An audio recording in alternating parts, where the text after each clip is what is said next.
empezando estas jornadas de lingüística y psicoanálisis, renovar nuevamente el agradecimiento profundo a todos los expositores, Santi desde Uruguay, a Gonzalo lo hemos perdido esta mañana, sí, pero está con vida, está descansando. Bueno, un placer estas jornadas, nos han dejado pensando en muchas cosas, en muchos puntos de encuentro y diferencias para seguir replanteando. Así que bueno, hoy los dejo con estos expositores en la mesa de la excomunión del sentido. Y bueno, les paso la palabra a Juli, que va a ser la moderadora, y muchas gracias a ustedes, como ya les dije el primer día, por haber apostado a que estas jornadas iban a valer la pena. Muy bien, buenos días. Bueno, hemos acordado que al finalizar todos los expositores, que son 5, tendremos tiempo para el intercambio, las preguntas, así que los invitamos a que tomen nota de lo que consideren para que no interrumpamos durante las exposiciones y podamos conversar luego. La mesa redonda entonces se llama La excomunión del sentido, se titula de ese modo. Comienza Héctor Frank, su presentación se titula La interpretación es del sentido y va contra la significación. Héctor Frank es psicoanalista, doctor en psicología, profesor titular de epistemología de la psicología y del psicoanálisis A, director del Centro de Estudios en Psicoanálisis, Lógica y Topología, integrante de la Comisión Académica del Doctorado de la Facultad de Psicología de la UNR, consejero directivo de la misma facultad, representante de la misma facultad ante el Consejo de Investigaciones de la UNR, coordinador de la Red Internacional de Cátedras Universitarias, RICU, y está inscrito en la Fundación del Campo Lacaniano. Lo escuchamos. Bueno, buenos días. Buenos días, tardes, estamos ahí en medio, ¿no? Bueno, gracias por la presentación. Quiero agradecer a Fernanda, a la Cátedra de Lingüística, a la Secretaría Académica, a la Secretaría de Relaciones Internacionales, de la Facultad de Psicología, por este encuentro y por la invitación. Estoy muy agradecido por eso. Y también a todos ustedes que vienen a presenciar nuestras ponencias, nuestras presentaciones. Titulé esta presentación que la interpretación es de sentido y va contra la significación. Para empezar, en el marco de un trabajo que estamos realizando a partir del Centro de Estudios de Psicoanálisis, Lógica y Topología, que se titula un seminario que se titula Lacan antes de Lacan. Este seminario está inspirado, en realidad, el nombre de este seminario está inspirado en una muestra fotográfica que realizó un fotógrafo español, Porquera, que vivió en Wuhan. Vivió en Wuhan antes de la pandemia y que cuando volvió a España, y ya conocimos todos a Wuhan y sabemos por qué lo conocimos, hizo una muestra fotográfica que se llamó Wuhan antes de Wuhan. Quiero aclarar que Lacan antes de Lacan, digamos, inspirado en esta muestra de Porquera, el título, ¿no? Obviamente, no tiene un sentido histórico, porque si no estamos pensando en un Lacan antes de Lacan en el sentido histórico, más bien en un sentido, digamos, estructural, y por esa misma razón se podría haber llamado también Lacan después de Lacan.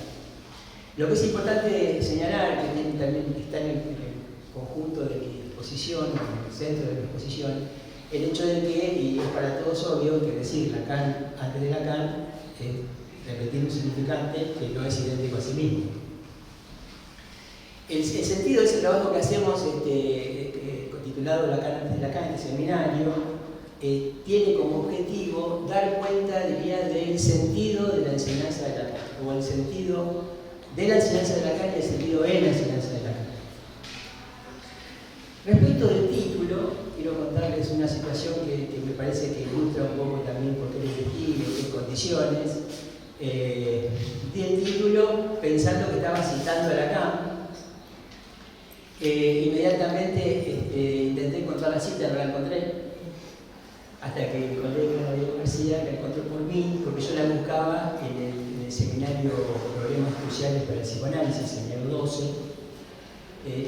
Nombro también el número porque a veces es importante considerar que los seminarios son series, y entonces a veces el número del seminario ayuda a situar, ¿no es cierto?, en qué momento estamos de la enseñanza de la vida. Entonces, el seminario, yo pensé que estaba en el seminario 12, Problemas Cruciales para el Psicoanálisis, y me encontré con que, bueno, estaba inencontrable porque no estaba ahí, ¿no? Y después Diego me comunica que la había encontrado en el escrito de Trudy, que es un escrito de después. Pero entiendo que yo la haya buscado en el seminario 2. Y ahora voy a dar cuenta de por qué. Cuando Lacan comienza el seminario 12, comienza con la frase de Noam Chomsky, de su tesis de 1955, Colorless Green Ideas Sleep Furious, que más o menos podría traducirse, hay varias traducciones, a mí se me ocurre una: ideas verdes incoloras duermen furiosamente. Chomsky presenta esta frase como construida correctamente desde el punto de vista gramatical, desde el punto de vista sintáctico, pero como sin sentido, como sin significación. Cuando Lacan recurre a esta referencia en el seminario 12, va a desarrollar este punto, pero va a sostener de que él considera que toda cadena significante, a toda cadena significante se le puede dar una significación, que toda cadena significante al fin y al cabo tiene un sentido, ¿no? Y en ese punto él presenta un sentido, para demostrar que toda cadena significante tiene un sentido, presenta un sentido como que sería, que podría ser esta frase, una evocación del inconsciente, ¿no? ¿Cuál es la idea? Bueno, en el inconsciente de pensamientos, ideas, ¿no?, de un verdor extenuado, dice Lacan, ¿no?, que se presentan en el sueño, ¿no?, que duermen furiosamente, ¿no? En el sueño se presenta esta furia de estas ideas, esta manifestación de estas ideas.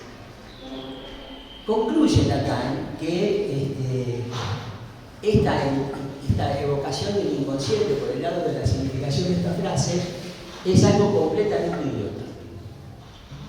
Que el inconsciente no tiene nada que ver con las significaciones metafóricas.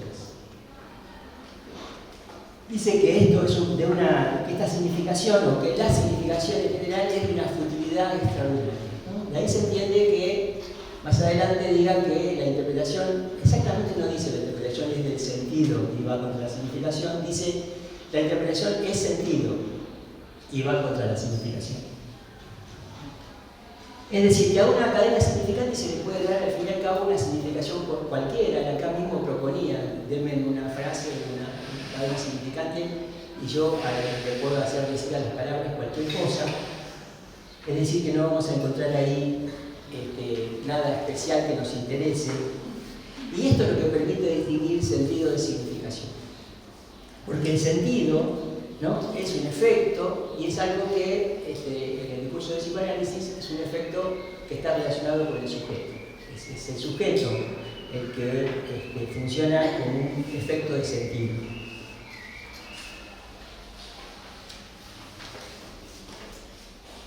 Es bastante conocido, pero yo lo voy a volver a traer, ¿no? Así como más adelante quiero revisar una polémica que se produjo a propósito de la interpretación, del sentido de la interpretación.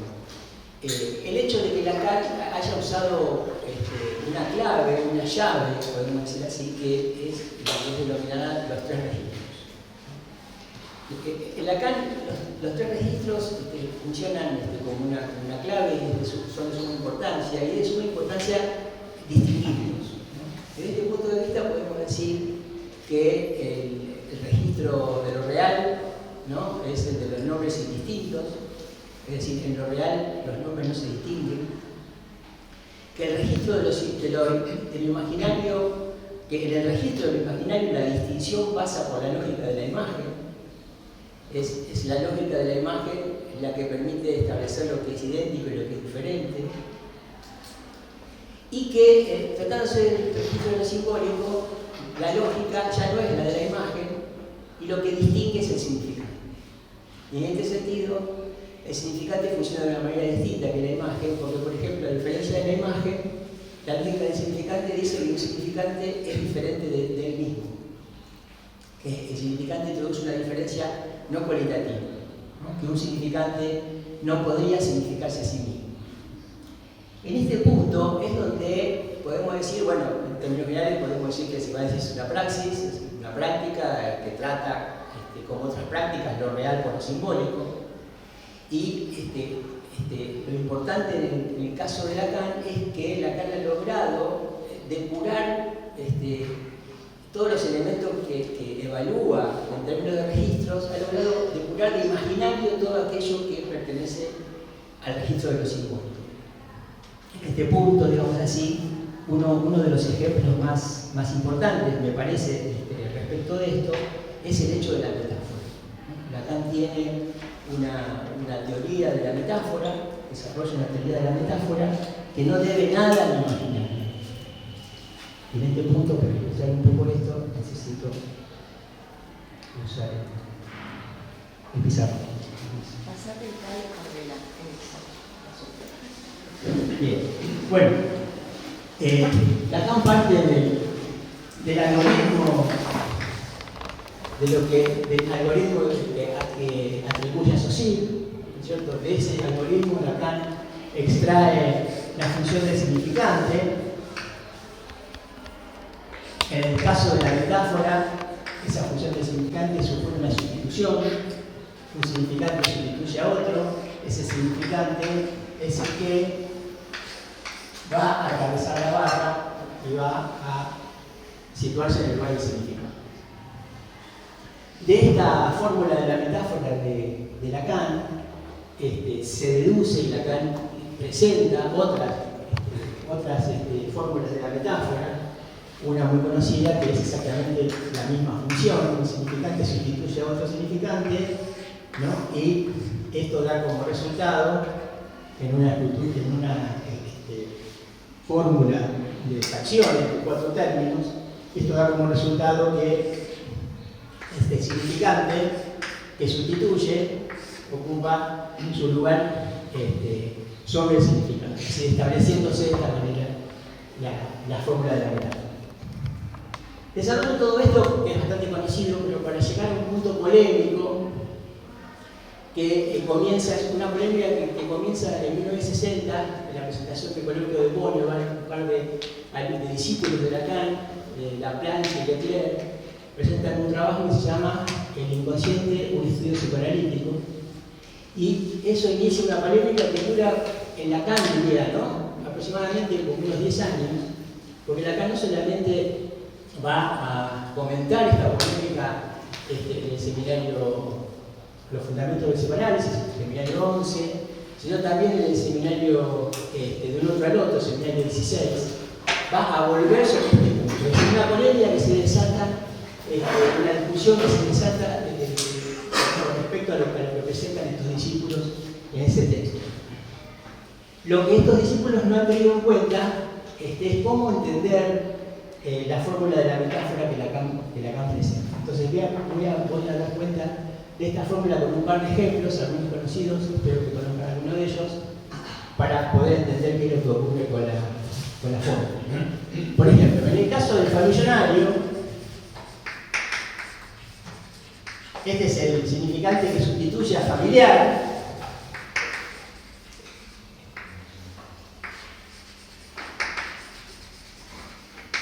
Porque se condensa con millonario, generando de esta manera la metáfora, ¿no? Es de la condensación de familiar con millonario que se gesta familionario, y lo que está reprimido es familiar, ¿no? Es lo que pasa debajo de la barra.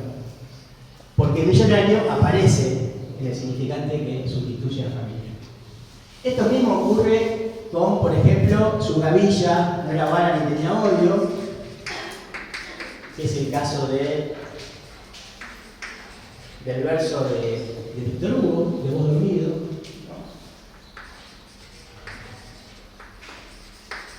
Su gavilla no era vara, ni tenía óleo, etc., ¿no? Su gavilla reemplaza a vos, ¿no? Sustituye a vos, ¿no? Vos es el significante que pasa debajo de la vara. Y como tercer ejemplo, no tengo así, y como tercer ejemplo, por una cuestión de espacio, podríamos poner el ejemplo, es muy importante, que es donde Lacan justamente discute con Perelman, se llama la metáfora del sujeto, el texto, en donde discute con Perelman. Perelman tiene la propuesta del Tratado de la Argumentación, tiene una propuesta de teoría de metáfora, donde pretende eliminar toda función de la imagen en la metáfora, pero no logra eliminar la analogía. Así que, a fin de cuentas, la teoría de la metáfora de Perelman es una teoría de la metáfora que se aproxima, digamos, a la teoría de la metáfora de Lacan, pero no logra depurar el imaginario, justamente por la intromisión de la analogía en esta teoría, como si pretende Lacan hacerlo en la diferenciación de los registros, ¿no? Simbólico, imaginario, real. Entonces, el ejemplo en este caso es una metáfora de Berkeley, que dice un océano de falsa ciencia,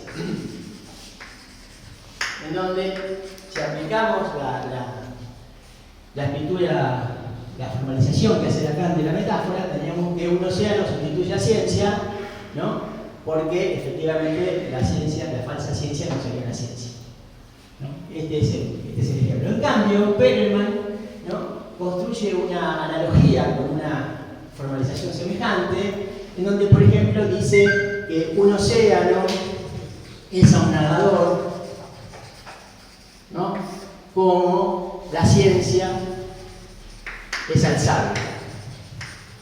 Lacan rechaza, digamos, la utilización de esta formalización en este sentido, porque al fin y al cabo, digamos, hay analogía, hay simetría, hay proporción, ¿no? Se entiende que, ¿no?, el nadador se ahoga en el océano como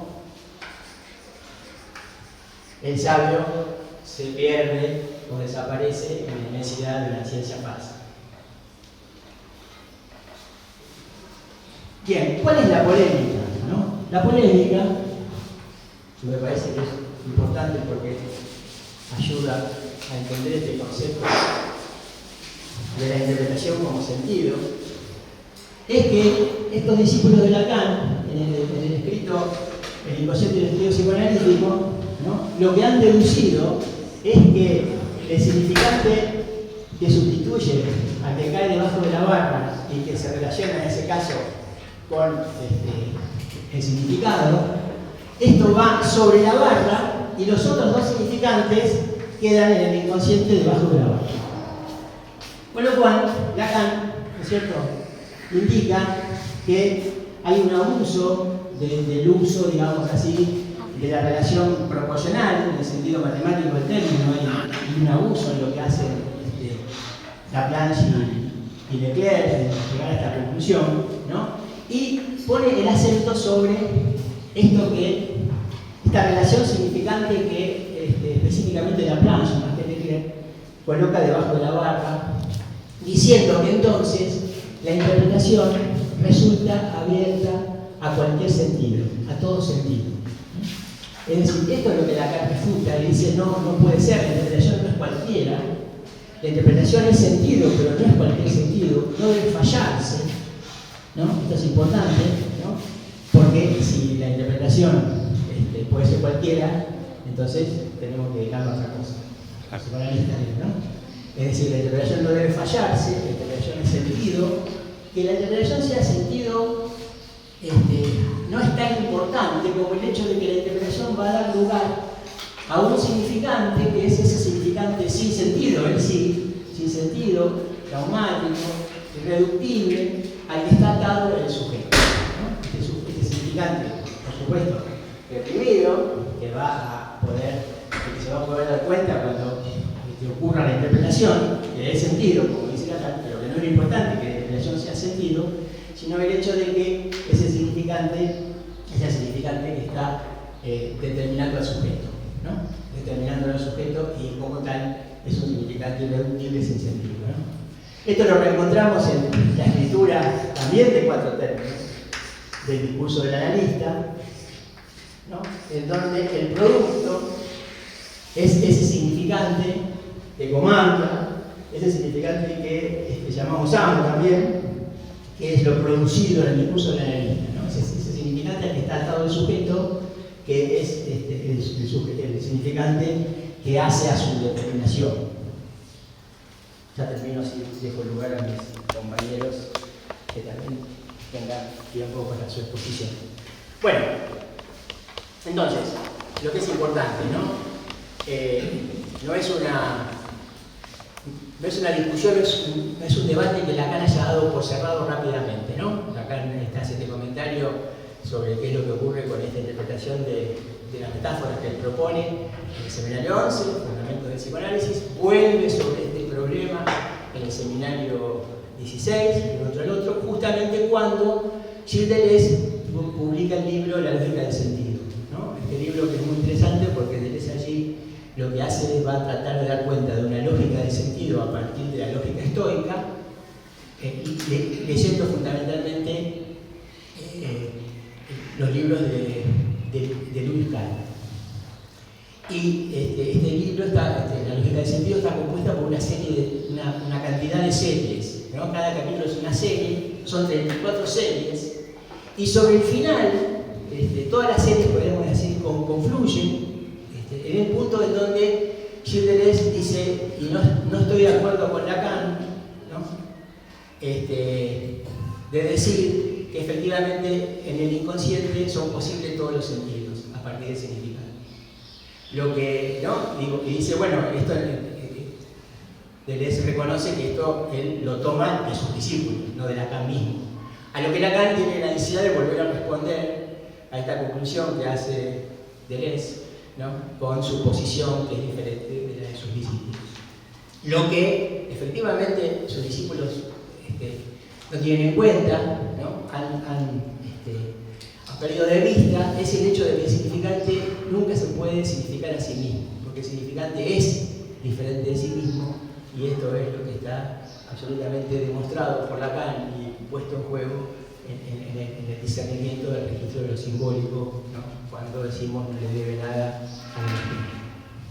Para terminar, y para no dejarles más tiempo, estos autores, estos discípulos de Lacan, han justamente concluido a propósito de este trabajo que el inconsciente es la condición del lenguaje, ¿no? Y Lacan tiene que aclararnos que él ha dicho y ha sostenido efectivamente lo contrario, que el lenguaje es la condición del inconsciente. Y además Lacan agrega, y es bastante interesante por la situación en la que estamos discutiendo entre lingüística y psicoanálisis, el hecho de que no solamente el lenguaje es condición del inconsciente, sino que el inconsciente es condición de la lingüística. Y Lacan formula esto teniendo en cuenta el hecho de que Freud anticipa a Saussure escuchando a las histéricas, ¿no? Escuchando el inconsciente, Freud logra anticiparse a ese avance significativo que fue la lingüística, el aporte del estructuralismo de la mano de Fernando Saussure. Bueno, esto era lo que quería compartir con ustedes. Muchas gracias.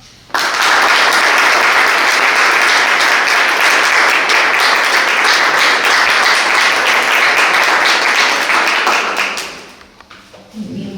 A continuación, Diego García presenta Código, Locura y Sentido.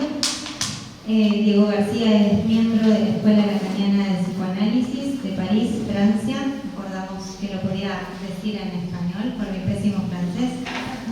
Un doctor en psicología, docente e investigador de la UNR, director del Departamento de Historia y Epistemología de la UNR, miembro del Centro de Estudios de Psicoanálisis, Lógica y Topología de la UNR y del Comité de Redacción de la editorial Artefactos.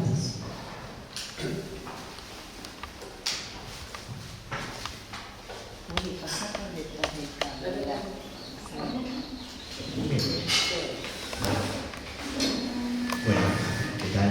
Ya más buenas tardes que buenos días. A medida que vayan avanzando las exposiciones va a ser cada vez más buenas tardes. Replico los agradecimientos Fernanda por la invitación, por la organización, por el esfuerzo y el sudor puesto en estas jornadas y a las instancias de la facultad que también las han hecho posible. Me parece que es bueno que nos estemos encontrando este año bastante, porque es un año con muchas actividades de este estilo que tienen la función de erosionar un poco los límites y a veces las paredes, los muros demasiado rígidos de las cátedras y empezar a hacer actividades entre diferentes cátedras, entre diferentes departamentos. Me parece que es una iniciativa que esperemos se pueda continuar y prolongar. Así que gracias por eso. Puse algunas cosas ahí en el pizarrón solo para que tengan referencia, sobre todo algunos nombres propios, algunas cuestiones que es más difícil transmitírselas sin la apoyatura de cierta escritura, ¿no? Y como quiero comenzar por el título general de las jornadas, que me gustó mucho, lenguaje y discurso entre la lingüística y el psicoanálisis, quería compartir algunas ocurrencias en relación a eso primero, antes de meterme propiamente en el tema que propuse. Son 4 términos, ¿no?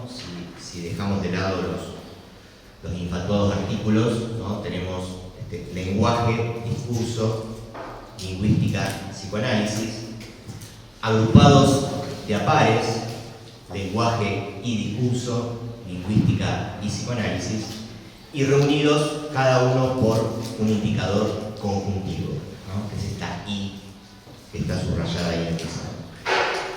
Tomada al vuelo, esta disposición no puede menos que evocar, al menos entre los llamados lacanianos, aquel manifiesto de Lacan habitualmente conocido como discurso de Rota, fechado en 1953, como ustedes saben.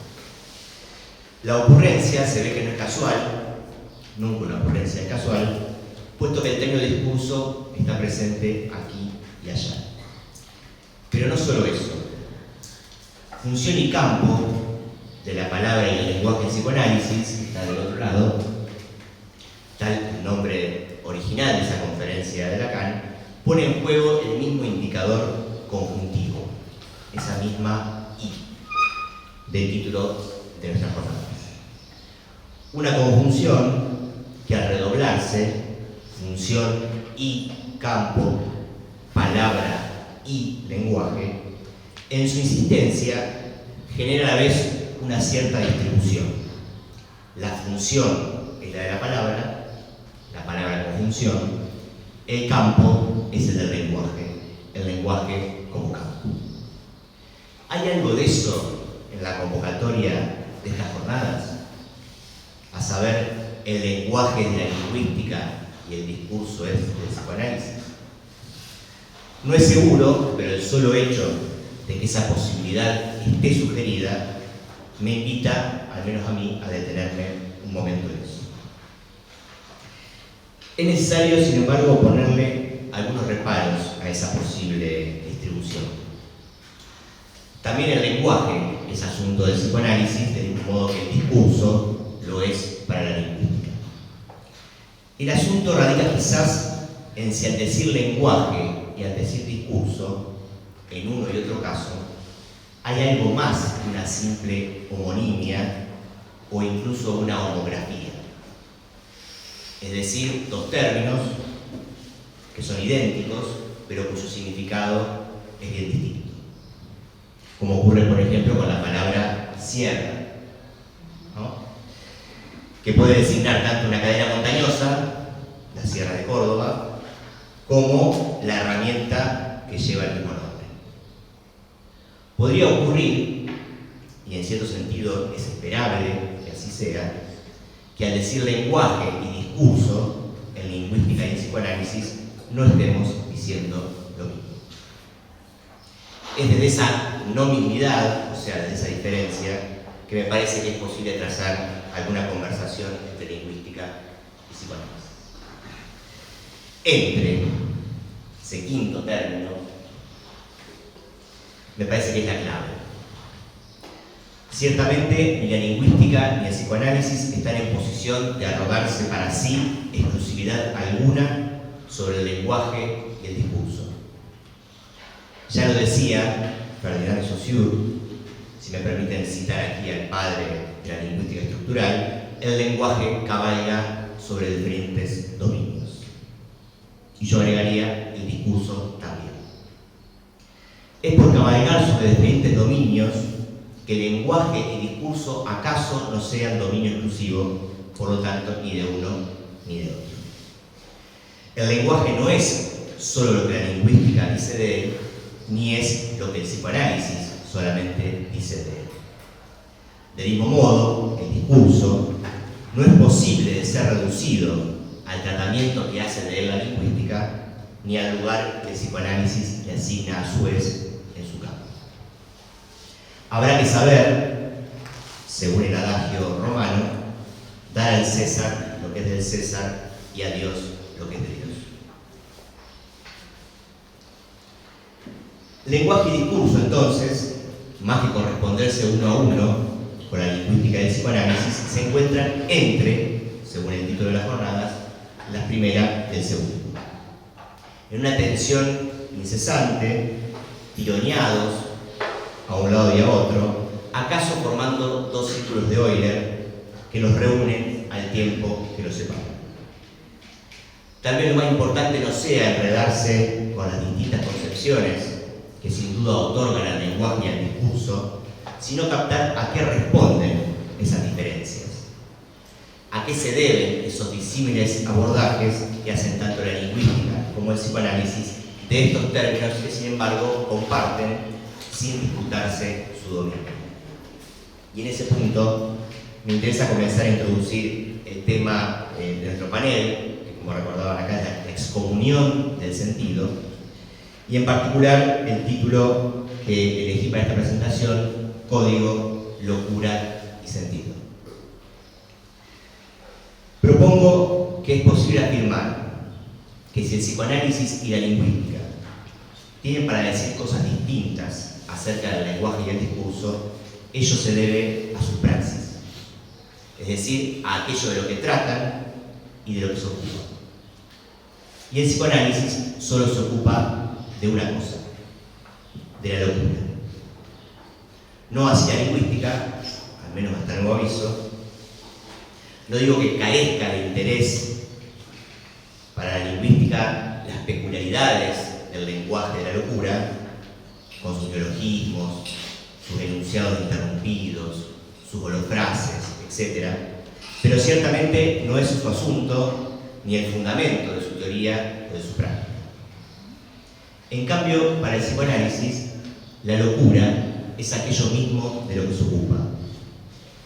Al menos desde el momento en que descubre que la locura es un fenómeno del lenguaje, que no hay locura por fuera del lenguaje y que por lo tanto el lenguaje tiene una relación intrínseca con la locura.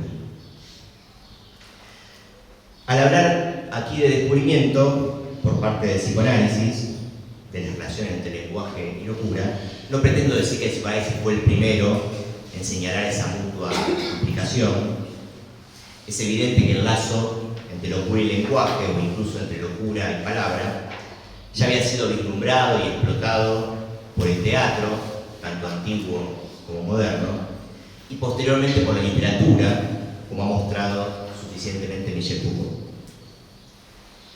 Pero desde que la locura ingresara en el campo de las enfermedades mentales, allá por el siglo XIX, el interés por el lenguaje del loco se desplazó en la clínica psiquiátrica a no ser más que un epifenómeno de un trastorno de otro orden. Una manifestación más cuya causa había que buscar en otro lado. El 4 de febrero de 1963, Foucault denunciaba ese desvío por parte de la psiquiatría, que lleva a pensar que el loco, y lo cito, está loco aún antes de hablar, y que deja ascender y arremolinarse a su alrededor las palabras oscuras de su delirio.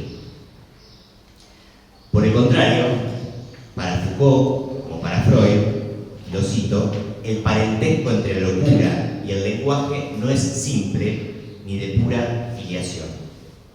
El lenguaje y la locura están ligados, dice Foucault, antes bien en un tejido enredado e intrincado donde en el fondo es imposible distinguir uno de otro.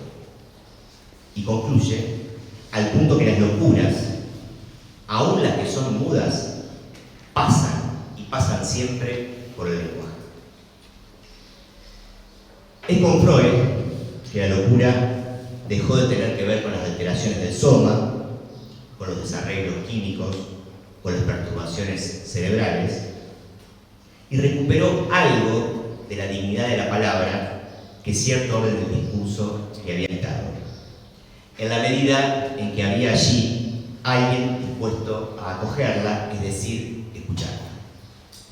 Fue el caso de las llamadas locuras histéricas en sus aventuras parisinas. Con Freud, la locura no solo se volvía portadora de una verdad, lo cual ya había sido entrevisto por los poetas de los siglos anteriores, sino portadora de un sentido, junto con los sueños, los síntomas y otras formaciones del inconsciente. El divorcio entre locura y sentido, que había confinado al loco al territorio de la sinrazón y de la insensatez, era puesto en entredicho por el descubrimiento freudiano del sentido sexual que albergan las distintas formas del sufrimiento humano. La razón después de Freud y el sentido del retorno a Freud, según dos expresiones conocidas de Lacan, deben entenderse en este punto como el retorno del sentido y de la razón al campo de la locura.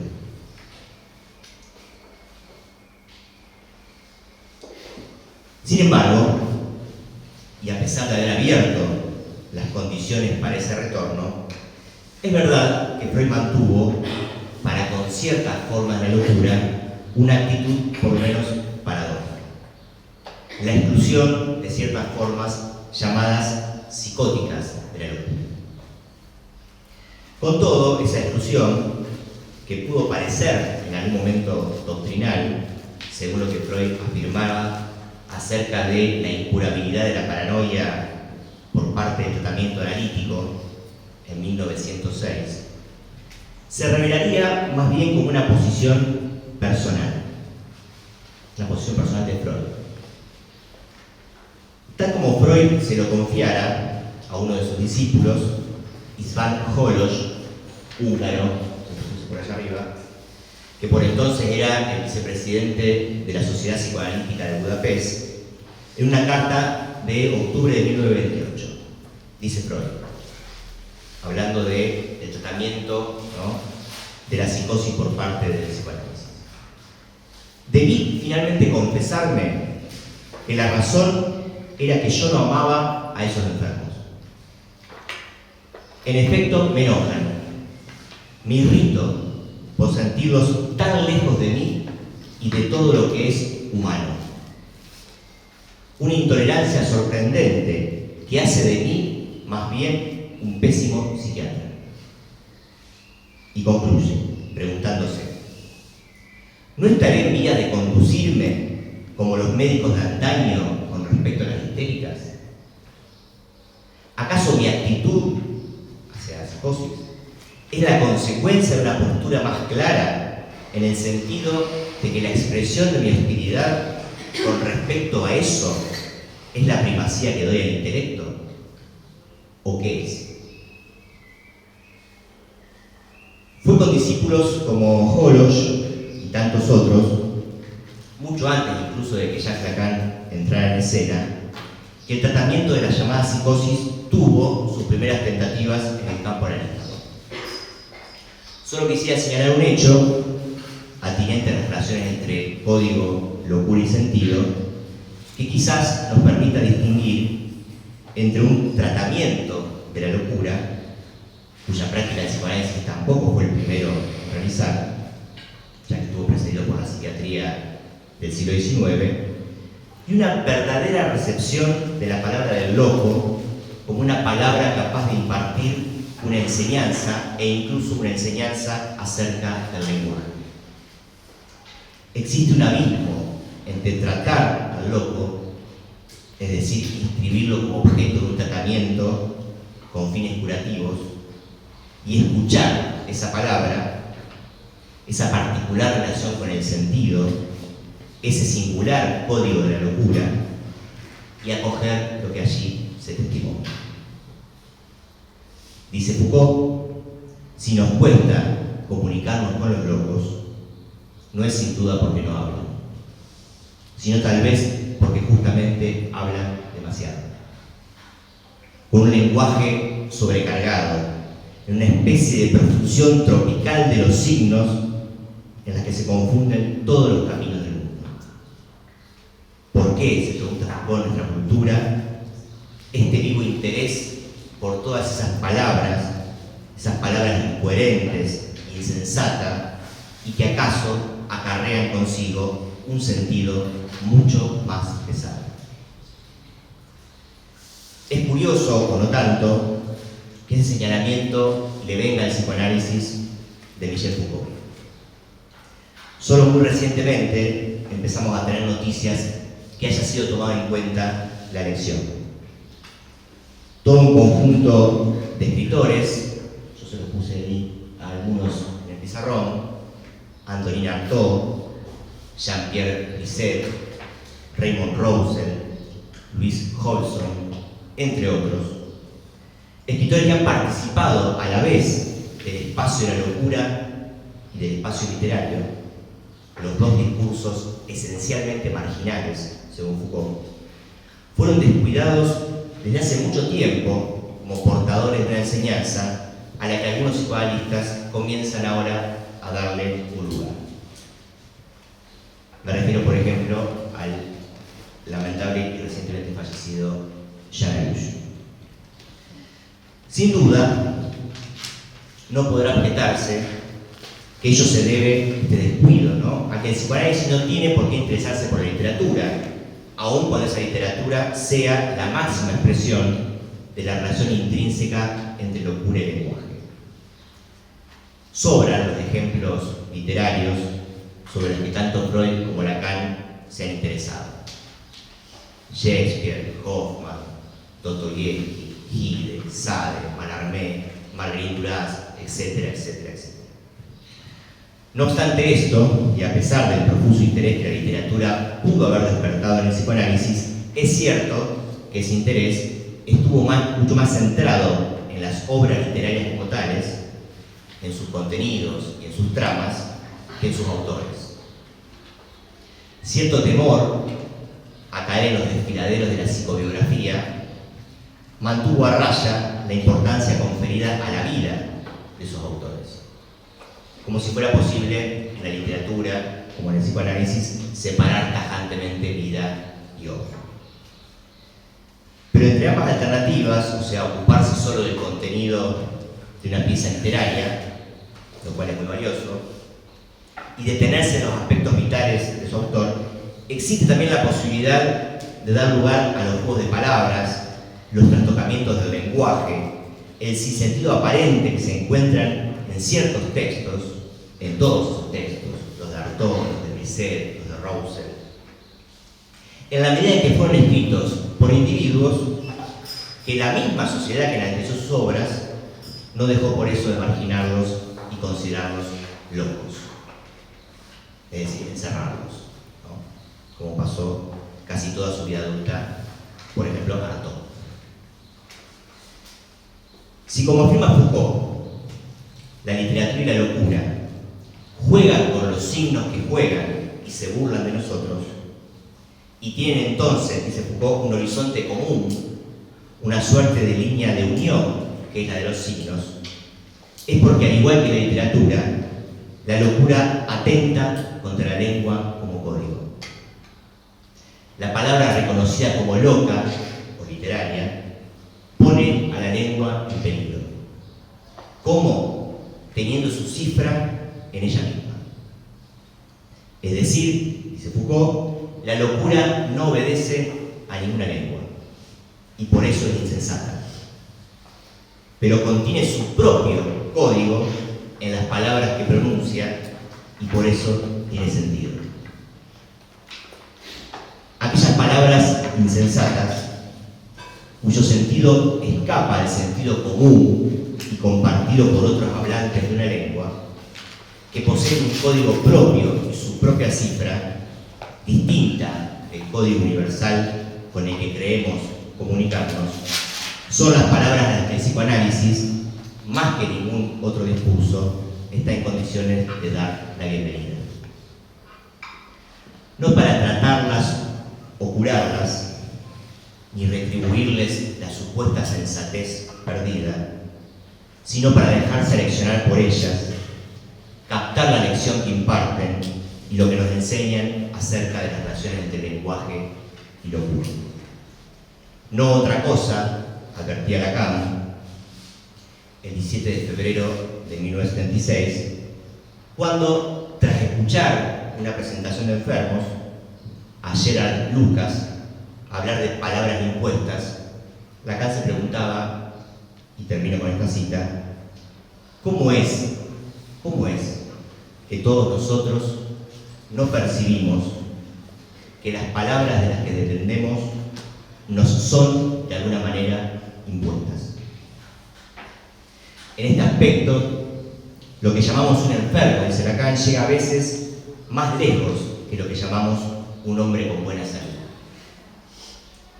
Se trata más bien de saber por qué un hombre normal, llamado normal, no percibe que la palabra es un parásito, que la palabra es un revestimiento, que la palabra es la forma de cáncer que aqueja al ser humano. Muchas gracias.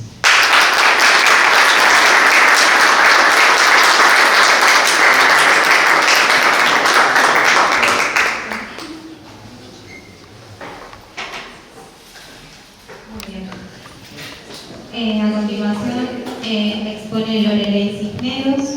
Su presentación se titula Los sentidos del sentido, flujos semánticos y equívocos sobre la polisemia del término latino sensus, sus orígenes, sus distorsiones y su compleja pervivencia en el léxico de la significación de las lenguas modernas.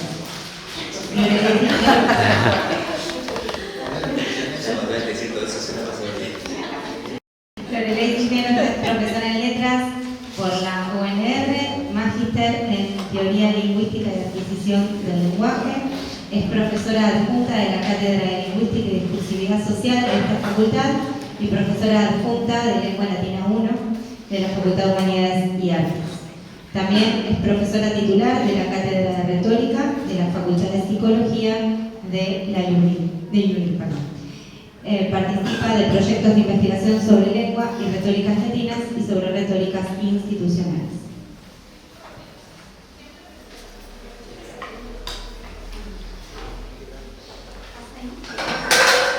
Por atrás te quedó trabado, mira. Te quedó trabado en el parlante.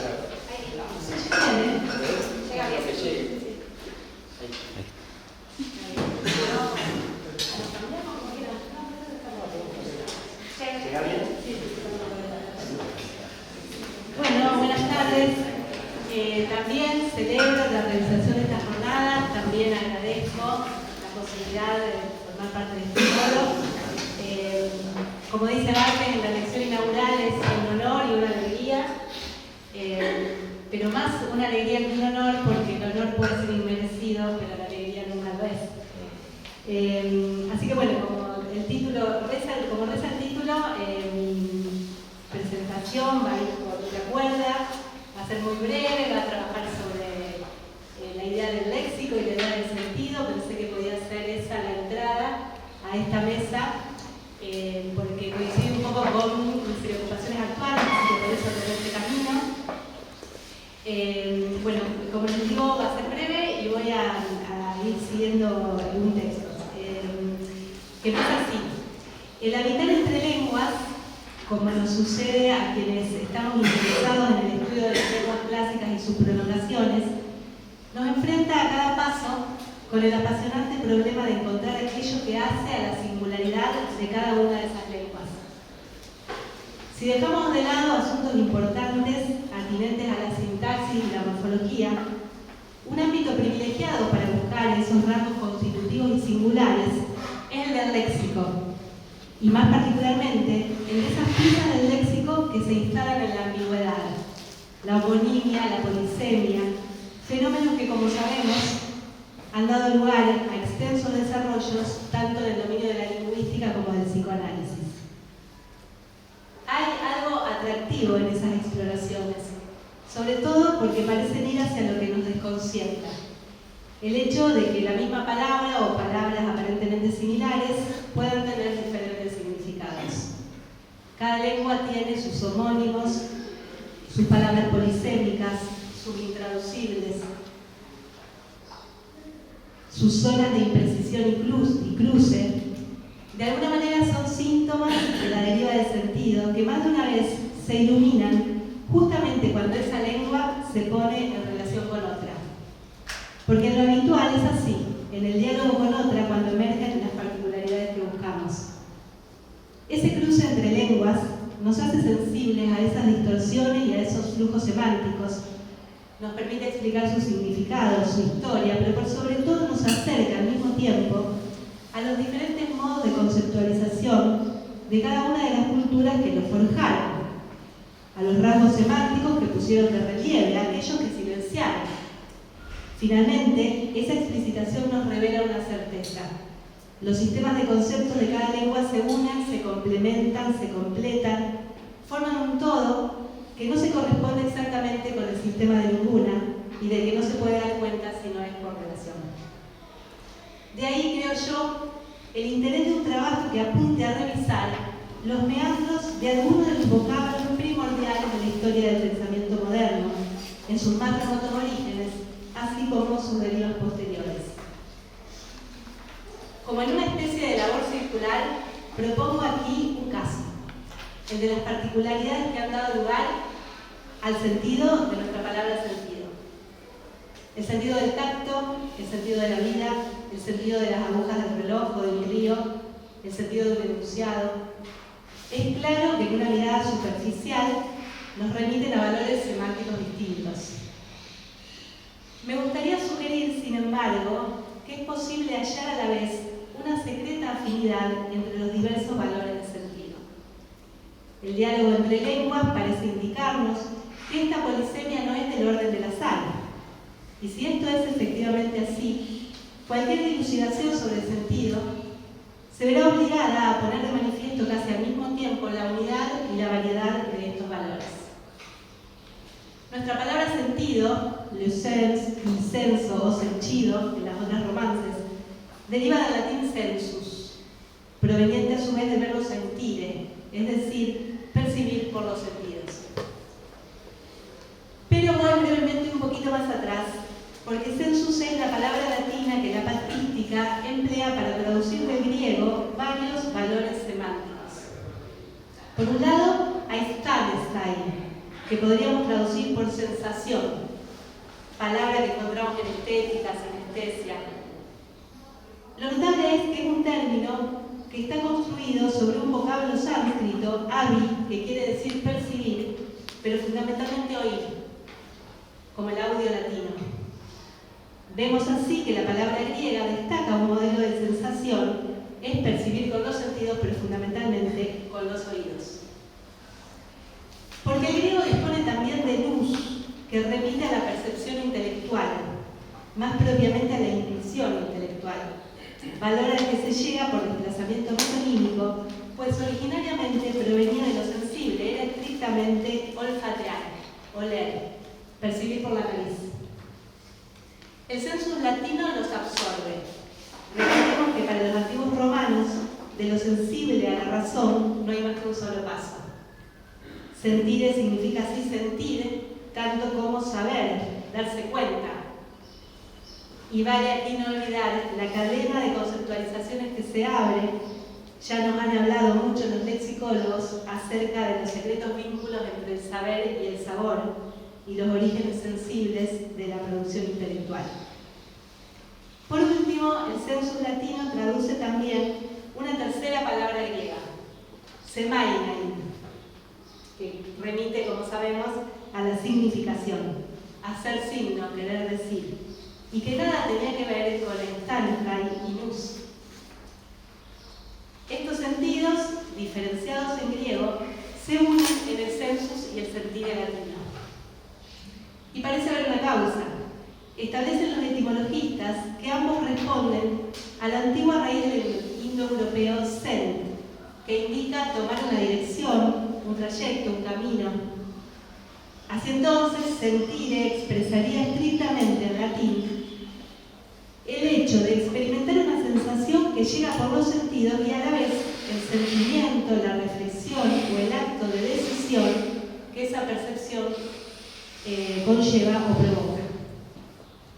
El sentido primitivo sería por tanto una suma de valores activos y pasivos. Tomar una dirección, pero por haber sido orientado por los sentidos. En sus orígenes designa entonces un acto perceptivo reflexivo, tomados estos como una acción inseparable. Pienso en sus derivas del español que apuntan a este intelectivo, ¿no? Asentir, consentir, disentir. Sensus es así, sentido y sensación, pero también sentido común, sensatez. Es decir, la facultad de pensar con arreglo a la percepción de una situación práctica. Finalmente, la articulación entre sensación e intelecto produce todo un complejo intermedio que va desde el sentido interno al sentido moral, vía la sensibilidad y el sentimiento. Me pregunto entonces si estas dos valencias primitivas, valor activo que resulta de algo que se padece o experimenta, y el valor télico de límite, destino, como un proceso de desplazarse hacia alguna cosa, no configuran el fondo mayor sobre que se sostienen todos los sentidos de nuestro sentido, pero fundamentalmente los que se establecen en ciertas conceptualizaciones propias del ámbito de los estudios del lenguaje, la semiótica, la semántica, la filosofía del lenguaje y todas sus reflexiones en torno del asunto que darán lugar a las bifurcaciones que ofrecen las lenguas modernas. Como sabemos, por un juego de diferenciaciones, cada una de ellas tiende a dar cuenta de algunos de estos rasgos. En español, sentido, significado, sensación; en inglés, sense, sentiment, feeling, meaning, signification; en alemán, Sinn, Bedeutung, que es significación; Gefühl, sentimiento; en Findung, que es sensación. Entonces, cuando nos abocamos desde alguna línea teórica en particular a dilucidar las diferencias, por ejemplo, entre sentido y significado, sobre todo cuando estos conceptos se cruzan necesariamente con otros del mismo modo espinosos, la referencia, la denotación, la representación, la interpretación, ¿no deberíamos revisar los sutiles hilos que tejieron la trama conceptual que nos sostienen? Son líneas extremadamente sugerentes que, creo, de seguirlas nos pueden remontar incluso a una interesante historia respecto de una noción que para nuestras preocupaciones es central, como es la noción de signo. ¿No es posible pensar que estos valores distintos están de algún modo detrás de sus distintas conceptualizaciones? No es este el lugar para reconstruir en detalle su historia, pero me basta con recordar que la reflexión semiótica antigua se bifurcó en dos teorías distintas. Una del signo lingüístico, de Reward, un modelo ecuacional, y otra del signo no lingüístico, un modelo inferencial, cada una con su propio aparato conceptual. ¿No podríamos pensar que en el primer caso se juega el antiguo modelo griego de Semaido, la identidad, un X que vale un Z, el significado, mientras que en el segundo el acento es puesto más en la y nous, lo sensible, la experiencia, la intuición, la inferencia, el sujeto que siente y actúa, el sentido? ¿Explicaría eso los cursos diferenciados que siguieron estas concepciones a lo largo del tiempo, traspasándose de un autor a otro y trazando un desarrollo autónomo y paralelo sin interconectarse, hasta llegar a algunas reflexiones semióticas más modernas que vuelven a fundirlos? Son hipótesis que sin duda requerirían de mayor indagación, pero sirven al menos para mostrarnos lo fértiles que pueden ser para situar los conceptos en sus marcos específicos, estos acercamientos a los pasajes, las transferencias, las bifurcaciones entre lenguas, plenas de préstamos que se cruzan, de rodeos imprevistos y de derivaciones que jalonan a su vez nuevos trayectos de pensamiento porque suscitan nuevos conceptos. Sirven, finalmente, para reconocer cuánto de todo esto se juega en el interior de cada lengua. Porque como alguien dijo por ahí, una lengua, entre otras cosas, no es más que la totalidad de las ambigüedades que de su historia persisten en ella. Bueno, eso es todo.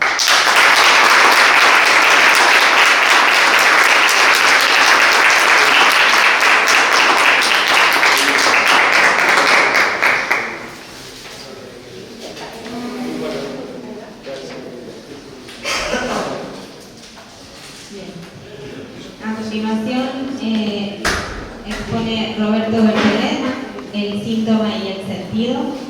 Roberto Bertolet es profesor titular de Psicoanálisis 2, director del Departamento de Psicoanálisis de esta casa de estudios, psicoanalista con práctica en las ciudades de Rosario y de Buenos Aires, miembro de la Escuela de la Orientación Lacaniana y miembro de la Asociación Mundial de Psicoanálisis.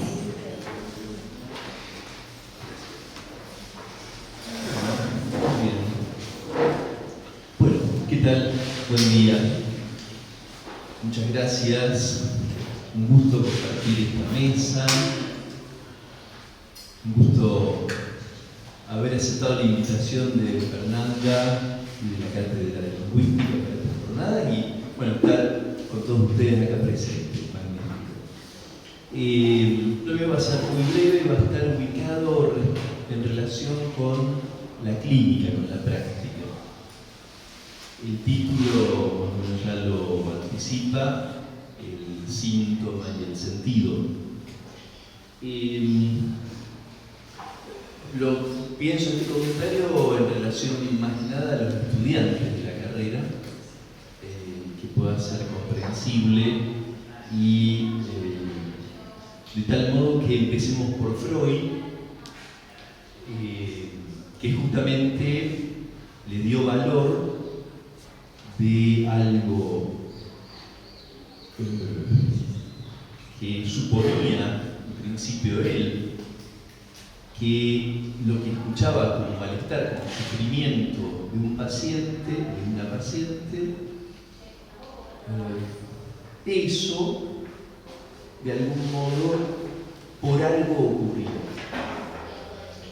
Y claramente al principio recurrió a métodos que estaban lejos de ser lo que actualmente el psicoanálisis practica, que por supuesto tenían mucho de ese lugar del amo propio que como médico él podía imaginar efectivo, hasta que sabemos la historia que una de las pacientes le dijo: déjeme hablar, basta de decirme qué tengo que hacer. Y, contrariamente a lo que suele hacer un amo, le responde dócilmente, de tal manera que va estableciéndose un modo donde la palabra del paciente y lo que fuera apareciendo iba tomando cada vez más valor, y no la palabra del médico que imponía una orientación. Esto es de imaginar que a Freud mismo lo sorprendió, como también él lo dice, y está dispuesto a inventar como ese método de la presión de la mano que presiona la frente, que es un poco delirante, donde la paciente o el paciente acostado, y él le presionaba la frente con la mano y le decía, pura operación de sugestión, cuando levante la mano, algo se te va a ocurrir sobre el sufrimiento. Y era así, claro, él levantaba la mano y aparecía un recuerdo en una asociación. De ahí a la indicación de la asociación libre hay un paso. De todas maneras, demoró bastantes años en inventar, proponer la asociación. Si digo todo esto es porque ahí hay un valor enorme dado a la palabra y a una secuencia que desde el seminario 3 en adelante Lacan va a nombrar como cadena significante, que es por supuesto referido a lo que Freud designó como pensamientos inconscientes. Las Gedanken inconscientes, pensamientos que aparecen para sorpresa del yo que habla. Esto resultó muy efectivo en los primeros tiempos de la práctica psicoanalítica, como puede ser muy efectivo hoy en día, y sigue siéndolo, cuando se establecen condiciones de transferencia y hay una efectividad en alguna manera en la resolución de síntomas, en el alivio terapéutico, a poco tiempo, muchas veces, de iniciada la experiencia analítica. Es lo que solemos nombrar como la época de oro de la práctica psicoanalítica. La cuestión es que a medida que va pasando los años, su práctica, sus fracasos y el encuentro con algo que no es tan dócil a lo simbólico en juego, Freud necesita recurrir a la invención de nuevos conceptos. Y de ahí que lo que él llamaba el sentido inconsciente del síntoma no fuera el único ángulo posible para orientar la práctica o la dirección de la cura. Junto al sentido inconsciente que conceptualizó Freud como el retorno de lo reprimido, consideraba Freud que el síntoma se nutre, se alimenta, se mantiene en razón de la fuerza pulsional en juego, una satisfacción que no es sinónimo, no conceptualmente no lo podemos pensar como sinónimo del sentido inconsciente. Van paralelamente y esto lo acerca cada vez más desde 1905, el primer momento donde habla de la pulsión sexual, pero después de 1920 con el más allá del principio del placer y la pulsión de muerte. Pulsión de muerte distinto, un poquito lejos, podríamos decir, del sentido inconsciente, si bien requiere de lo simbólico. Toda esa perspectiva que se abre de 1920 en adelante es lo que le permite avanzar en conceptualizar dimensiones de la práctica y de la vida humana que en 1900, cuando elabora la interpretación de los sueños, quedaban todavía como casi inimaginables. Si bien hay un término, un concepto que usa antes de 1900 ya, que es el concepto de fijación. Lo dispone para lo que en la carta 52 él habla de las fijaciones de las huellas, condición de la represión primaria, y luego va a usar reiteradas veces para aplicarlo no únicamente en relación con los significantes, sino en relación con la fijación pulsional como una fijación de un modo de satisfacción. En esta perspectiva podemos leer una orientación de los cambios y transformaciones de la enseñanza de Freud que de algún modo en Lacan también encontramos desde el seminario 1 en adelante. En todos estos 25 años o más de dictado de seminarios de Jacques Lacan, también tenemos un primer momento donde se destaca la autonomía de lo simbólico, donde el privilegio dado al significante era de una dimensión casi única e exclusiva, donde todo estaba puesto en contar con ese recurso y la confianza de que la interpretación iba a ser efectiva en tanto la misma podía de algún modo tocar esa coagulación de sentido que era el síntoma como metáfora para poder habilitar la metonimia del deseo. También me parece que la experiencia del mismo Lacan, sus fracasos, lecturas, su captar que de algún modo había algo que no se reducía únicamente al síntoma como metáfora ni a la dimensión simbólica del sentido inconsciente, sino que era necesario contar con conceptos que él va a buscar Freud, y ahí en el seminario 7 es que actualiza el concepto de pulsión de muerte, actualiza el primer avance en lo que es la perspectiva del objeto, una dimensión distinta como la cosa. Y tenemos que necesita inventar, a medida que van pasando los seminarios, algo que se plantea para los que estudiamos detenidamente la enseñanza de Lacan como una dimensión problemática, la relación de la significación y la satisfacción, la relación entre el significante y el goce. El goce pensado como satisfacción funcional, como lo define Lacan en el seminario 7. Y entonces ya, esto desemboca por supuesto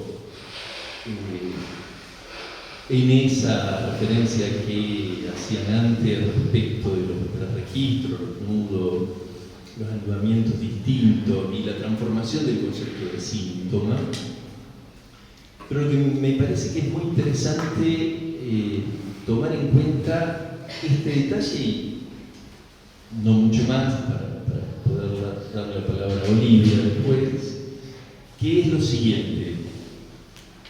Cuando inventa el concepto de objeto A, está en el marco de esa necesidad de contar con lo simbólico, con el gran otro que ya no es un gran otro de la garantía del conjunto de los significantes que cierra un conjunto, sino que ya hacía varios seminarios que Lacan consideraba más que la ambigüedad del conjunto de una lengua, en la ambigüedad misma veía un agujero en lo simbólico, algo que no era simbólico, que ocupaba el conjunto de lo simbólico y que él lo escribe el significante del otro tachado.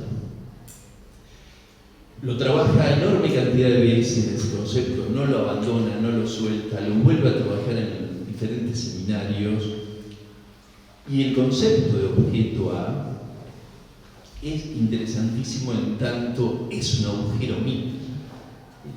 El mismo concepto de un objeto que es producto de lo simbólico, porque en la fórmula de los discursos, del discurso amo, el sujeto, ese efecto de la combinatoria significante, y el objeto A es producto de esa combinatoria.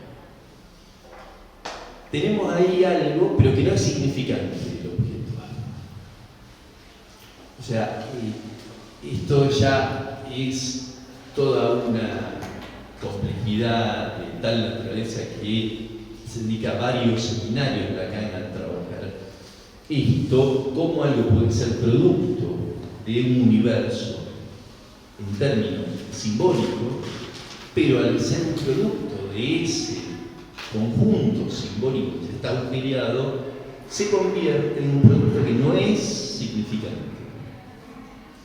Mantiene las condiciones de un objeto que es un agujero tanto como causa de deseo, que es lo que establece en el seminario 10 Lacan, el objeto A como causa de deseo, y también, como mencionaba al seminario 16 Héctor, en el seminario 16 agrega que el objeto A es el corazón de la pulsión. Ya no es solamente causa de deseo, sino que corazón de la pulsión, y ahí se refiere en el seminario 16 a que tiene que apelar al concepto de agujero topológico. Y ese agujero topológico implica bordes, implica que el objeto A tiene un litoral con los significantes que están ahí, pero que de algún modo señala eso una perspectiva en la dirección de la cura, de que hay que ocuparse de encontrar, discernir ese agujero y la satisfacción funcional en juego con los significantes más cercanos, litorales a ese agujero.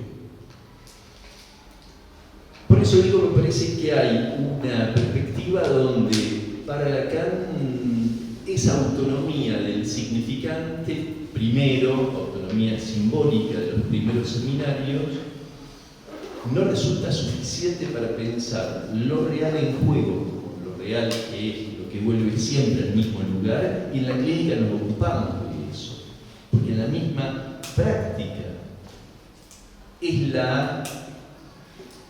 lo que nos encontramos, que por más efectivo que sea un tratamiento psicoanalítico, lo que decía Freud es que quedan restos, y uno puede preguntarse incurables o no, pero quedan restos sintomáticos. Esto lo lleva a Lacan, avanzando en los seminarios, a considerar que el objeto A no es suficiente tampoco para dar cuenta de esos restos, porque quedan como restos de la operación simbólica. Lo que él busca,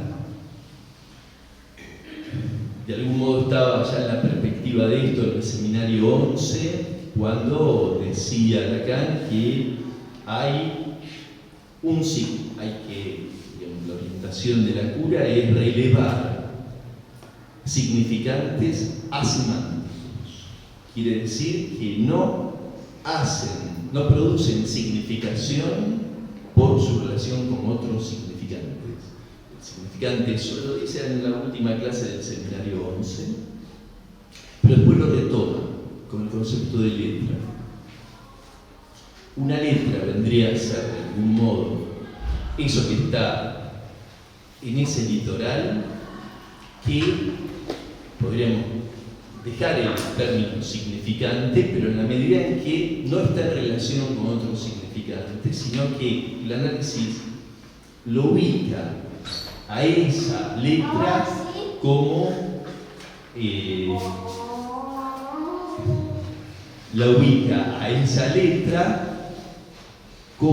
la condición. Alguien, a ver si no recuerdo mal, Héctor decía que era lo que determina y provoca esa fijeza de la repetición del síntoma cuando vuelve siempre al mismo lugar. Esa perspectiva me parece que es lo que propone Lacan, que toma en cuenta elementos que podríamos ahí ver la relación entre el psicoanálisis y la lingüística. No es el concepto de significante que provoca una significación, sino que me parece que es una idea de un elemento determinante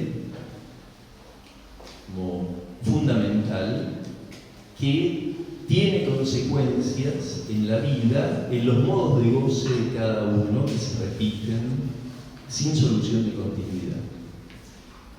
El paso siguiente es ver dos cuestiones. Una, cómo la práctica del analista incide sobre eso, sobre ese real que se repite. ¿Para qué querría incidir sobre eso? Y a su vez, ¿qué ocurre después? Bien, nada más.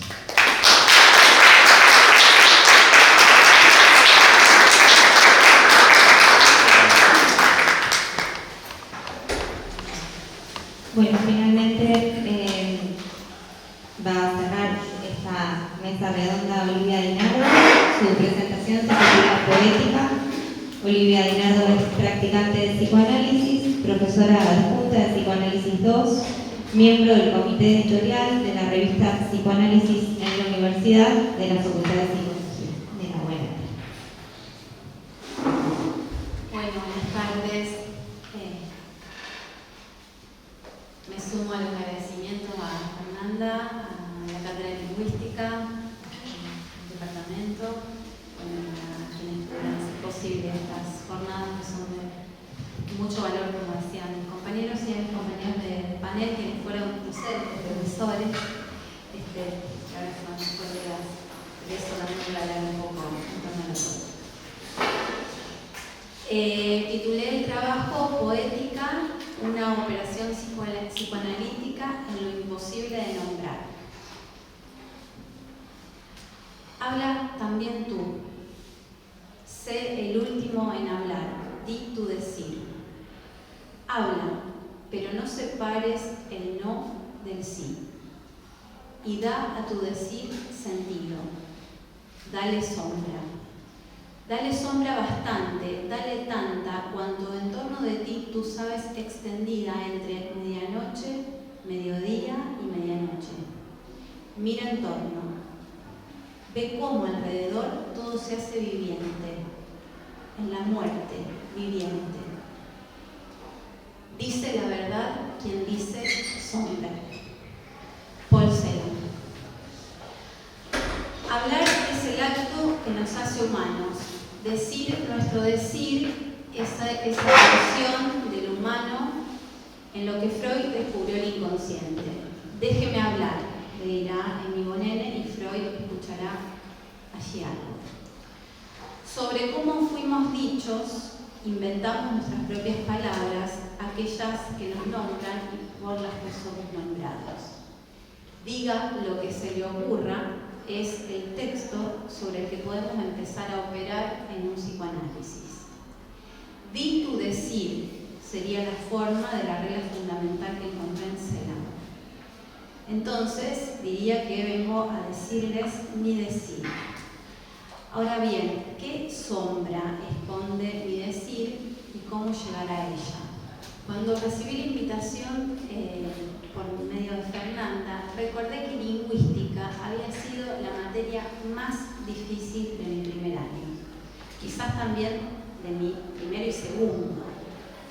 Ni se comparaba con filosofía, tampoco con epistemología y muchísimo menos con psicología, materias en las que la cosa parecía más fácil porque, bueno, no sonaban. Había sentidos que no sonaban de la secundaria, de mi interés, de lo que había leído. Pero lingüística, ¿qué era eso? El signo lingüístico, la diacronía, la sincronía, cómo que árbol no era árbol, que la palabra, que la imagen y su sonido, y de ahí las cadenas, el pensamiento, la comunicación, francamente no entendía nada. Además, a diferencia de las otras materias de psicología, de las de primer año, ya desde el vamos leíamos textos de autores. Nada de resúmenes, ni intermediarios, ni comentadores, ni divulgadores. De entrada, Saussure, Benveniste, Bologino, Todorov, Bakhtin y Jacobson, Chomsky, como tiene que ser. Logré encontrar alguna claridad cuando pude pensar que eran académicos que teorizaban sobre la relación de la palabra con el mundo.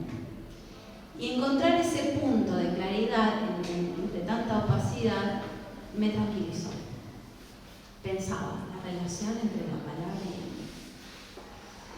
De eso hace ya 21 años. Y cuando le dije que sí a esta invitación, me apareció aquella sombra, que no tengo dudas, fue alguna de las maneras de ese decir que encontré en esos momentos y que tiene que ver también con quien me enseñó a entender esos intraducibles, fue una psicoanalista. Entonces, para conversar de algunas de estas cosas, necesité volver a ese empujón de entender la relación entre la palabra y el mundo. En palabras de Zeland, entre el decir y su sombra. En eso estaba cuando se me ocurrió partir de una pregunta que encontré en la famosa conferencia de Jacobson, Lingüística y Poética. ¿Qué hace que un mensaje verbal sea una obra de arte? Estábamos entre amigos, entonces le pregunté a varios. ¿A ustedes qué les parece? ¿Qué hace que un mensaje se convierta en una obra? Me mataron. No les cuento dónde esto ocurrió.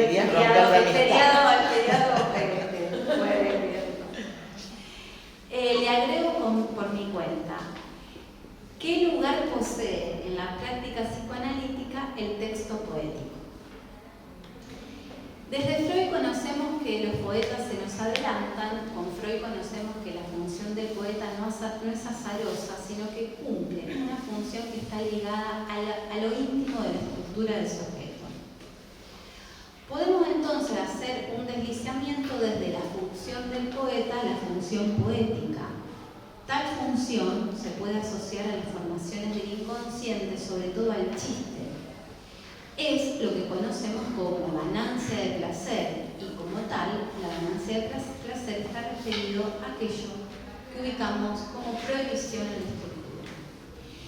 Ese placer se obtiene con la tramitación de aquella sombra de goce que deja el decir por el que fuimos dichos, el parásito. El juego en el niño tendrá también ese sentido, el de la elaboración combinada a la creación. Así se va entrando al placer y al placer de hablar. Desde esa presencia-ausencia del carretel o A en el Fordá hasta la estructuración del deseo, prohibición mediante. ¿Qué interés presenta entonces la función poética para el análisis? Si la poesía es la utilización particular del lenguaje en su aspecto creador y contiene en su término la posibilidad de una finalidad, se podría afirmar que su interés radica en que a través de ella se puede hacer un borde al lugar. Aclaremos. Sería situar o circunscribir una zona en lo intraducible de la sombra. Una luz en lo imposible de decir. La función poética, entonces, es el lugar donde la palabra extrema su recurso de nominación. No, palabras. No hacen el amor, hacen la ausencia. Si digo agua, beberé. Si digo pan, comeré. En esta noche, en este mundo, extraordinario silencio de esta noche. Lo que pasa con el alma es que no se ve, lo que pasa con la mente es que no se ve, lo que pasa con el espíritu es que no se ve. Es a mí. En un análisis se bordea lo real mediante la interpretación. La interpretación es un recurso que, si bien podríamos denominarlo técnico, hay muchas y variadas formas de definir. En primer lugar, respecto a su sentido técnico, es un instrumento para un fin, pero al decir de Heidegger, no es solo eso, pensando en su causalidad, en la ligazón entre instrumento y lo que causa, dirá que la técnica es un modo de desocultar. De este modo, la técnica pertenece al producir. La interpretación desoculta lo que por sí mismo no se produce. En este punto decimos que la interpretación es una operación expresión poética, extrema su recurso de nominación apuntando siempre al vacío, que en psicoanálisis es sinónimo de agujero, de trauma, de imposible. Si el sujeto nace en su respuesta inevitable al vacío de su existencia, la interpretación poética apuntará a esas primeras marcas del encuentro que empujó al sujeto a crear su propia respuesta. Diría que es lo que el psicoanálisis, y acá estamos todos, freudianos, post-freudianos, lacanianos, post-lacanianos, llamamos defensa. El lenguaje no forma un conjunto cerrado, pleno y completo. Atravesado por una falta inaugural y estructural, emerge el sujeto en el encuentro contingente con la imposibilidad de representar la sexualidad y la muerte. La habilidad poética con la que trabaja la interpretación analítica es poder mostrar esa falla. La operación poética en el análisis es señalar de manera eficaz la carencia de la lengua de significarlo todo, pero no de cualquier modo. Será valioso un movimiento que vele y desvele, oculte y desoculte esa imposibilidad estructural y estructurante de saber y poder todo de sí. En segundo lugar, la interpretación poética romperá el sentido coagulado en significaciones. Si el sentido tapón obstaculiza, hace crecer la confirmación de ese decir por el que fuimos dichos, así crece el síntoma. Es por esto que la interpretación tenderá a romper las cadenas que unen una a otra las significaciones y sentidos, representaciones, historias, relatos y marcas. Así proponemos a quien viene a decir que pierda el referente, que asocie libremente, que pierda el hilo, que entregado a decir lo que se le ocurra, se abandone al sinsentido de la sombra. Por la transferencia, el analista sostendrá la sombra, no querrá aclarar ni explicar, ni mucho menos convencer a quien consulta de que hay sol de sobra. Al contrario, con el silencio y el enigma instalará una y otra vez la pregunta por lo que vino a consultar. De este modo será con la repetición en la economía relativa al goce que el padecimiento abrirá una y otra vez la chance de orientar la interpretación para interrumpir ese automatismo, pero no será con una palabra cotidiana. El dicho en una interpretación poética irá por la vía de la sorpresa, del despertar, del sacudón. Usar la lengua por fuera de su sentido práctico, comunicativo, habitual, automatizado. Ese es el modo de la operación poética. Desde este marco, el analista procederá forzando sutilmente, desautomatizando lo rutinario del discurso que duerme, para lograr en su interpretación algo del orden del extrañamiento. Hacer que las palabras suenen de un modo inesperado, como si hubieran sido descompuestas o inventadas. Un haiku de Hakusen. Anoche descubrí mis hijos dormidos y el ruido del mar. Lacan sostiene que en tanto una interpretación justa extingue un síntoma, la verdad se especifica por ser poética. Si hay eficacia de la palabra en lo real, el sentido que hace crecer al síntoma se desvanece. La verdad de esa consecuencia debe ser situada en la interpretación poética. En la conferencia antes mencionada, Jacobson relata la experiencia de un actor que en el famoso teatro de Moscú de Stanislavski, el director le pide que diga en 40 mensajes distintos una misma frase, esta tarde. El actor puede decir de 40 mensajes distintos, de 40 formas distintas, ese mensaje. Se nota entonces cómo la función poética tiene fuerza por fuera del sentido, por cambios sonoros, por variaciones expresivas, por interacciones de la voz en la expresión. Entonces, el rasgo indispensable de cualquier fragmento poético sería la descomposición del sentido, ya sea con el sonido, con la entonación, con el ritmo, con la sorpresa, con la novedad, con el cuerpo. En las charlas que Lacan dio en la Universidad de Yale en 1975, encontramos una propuesta acerca de la interpretación. La interpretación analítica, cito, la interpretación analítica no está hecha para ser comprendida, está hecha para producir olas. La interpretación debe siempre tener en cuenta que en lo que es dicho está lo sonoro y que esto sonoro debe consonar con lo que atañe al inconsciente. No es la primera vez que se puede leer en Lacan esta dirección. Ya en la última clase del seminario El Acto, dictado en el 67-68, afirma: la poesía es efecto de sentido, pero también efecto de agujero. No hay más que la poesía que permita la interpretación. ¿Qué sería aquello que Lacan llama efecto de agujero asociado a la poesía y cómo diferenciarlo de la falla